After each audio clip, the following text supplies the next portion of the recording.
ഉരുൾപൊട്ടൽ ബാധിത മേഖലയായ കോഴിക്കോട് വിലങ്ങാട് വിദഗ്ധ സംഘം സന്ദർശിക്കും. Geologist, hydrologist, soil conservationist, Hazard analyst എന്നിവരടങ്ങുന്ന 4-അംഗ സംഘമാണ് സന്ദർശിക്കുക. മേഖലയിലെ ഉരുൾപൊട്ടൽ സാധ്യതാ കേന്ദ്രങ്ങൾ പരിശോധിച്ച ശേഷം പുനരധിവാസം സംബന്ധിച്ച റിപ്പോർട്ട് നൽകും. 100-ലേറെ പ്രഭവ കേന്ദ്രങ്ങളിൽ ഉരുൾപൊട്ടൽ ഉണ്ടായതായാണ് വിലയിരുത്തൽ. VS രഞ്ജിത്ത് നൽകും വിശദാംശങ്ങൾ. രഞ്ജിത്ത്, എപ്പോഴായിരിക്കും വിദഗ്ധ സംഘം സന്ദർശനം നടത്തുന്നത്?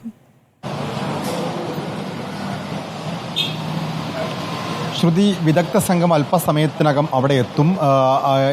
ഇവിടെ എത്തുന്നതായിരിക്കും. ഇപ്പോൾ PWD ഒരു സംഘം ഇവിടേക്ക് എത്തിയിട്ടുണ്ട്. ഇതിൽ വിദഗ്ധ സംഘം എന്ന് പറയുന്നത് പരിസ്ഥിതി ശാസ്ത്രജ്ഞന്മാരും സോയിൽ കൺസർവേറ്റർമാരും ജിയോളജിസ്റ്റുകളും അതുപോലെ തന്നെ ഹസാർഡ് സ്റ്റഡീസ് നടത്തുന്ന വിദഗ്ധ സംഘവും അടക്കമുള്ള ഒരു വലിയ സംഘമാണ് ഇങ്ങോട്ട് പുറപ്പെട്ടിട്ടുള്ളത്. അവർ അല്പസമയത്തിനകം തന്നെ വിലങ്ങാട്ടേക്ക് എത്തുമെന്നാണ് പ്രതീക്ഷിക്കുന്നത്. പ്രധാനമായിട്ടും 2 കാര്യങ്ങളാണ് അവർ ശ്രദ്ധയാവുന്നത്. ഒന്ന്, ഇതിൻ്റെ ആഘാത പഠനമാണ്. ഇത് എത്രത്തോളം ആഘാതം മണ്ണിലും ഭൂമിയിലും ഉണ്ടാക്കിയിട്ടുണ്ട് എന്നുള്ളതാണ്.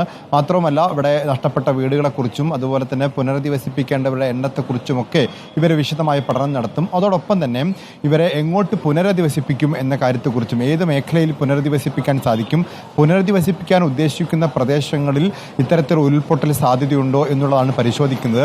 12 വീടുകളാണ് വിലങ്ങാട് ഭാഗത്ത് പൂർണ്ണമായും ഒലിച്ചുപോയത്. എന്നാൽ 112 വീടുകൾക്ക് ഭാഗികമായി അവിടെ നാശനഷ്ടങ്ങൾ സംഭവിച്ചിട്ടുണ്ട്. ഈ 112 വീടുകൾ വേണമെങ്കിൽ അറ്റകുറ്റപ്പണി നടത്തി അവിടേക്ക് വീണ്ടും ആളുകളെ മാറ്റി പാർപ്പിക്കാവുന്നതാണ്.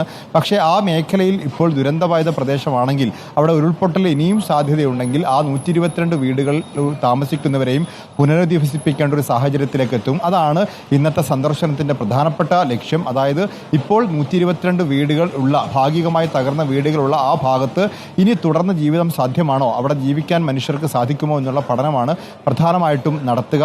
അവിടെ ഉരുൾപൊട്ടൽ ഉണ്ടായി എന്ന് പറയുന്നത് ഏതെങ്കിലും ഒരു പ്രഭവ കേന്ദ്രത്തിൽ നിന്ന് ഒലിച്ചിറങ്ങിയതല്ല.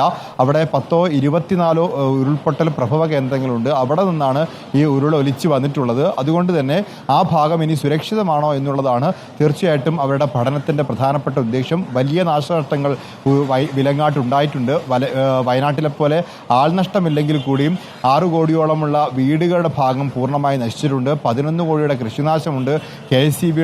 KSEB അവരുടെ വൈദ്യുതി ലൈനുകൾ ഉൾപ്പെടെ നാശനഷ്ടങ്ങൾ ഉണ്ടായിട്ടുണ്ട്. ഇത്തരത്തിൽ വലിയ നാശനഷ്ടം വിലങ്ങാടും ഉണ്ടായിട്ടുണ്ട്. വിലങ്ങാട്ടെ പുനരധിവാസത്തെക്കുറിച്ചുള്ള ഒരു പാക്കേജ് തയ്യാറാക്കാൻ വേണ്ടിയാണ് ഇന്നത്തെ വിദഗ്ധ സംഘത്തിൻ്റെ പ്രധാനപ്പെട്ട സന്ദർശന ഉദ്ദേശ്യം.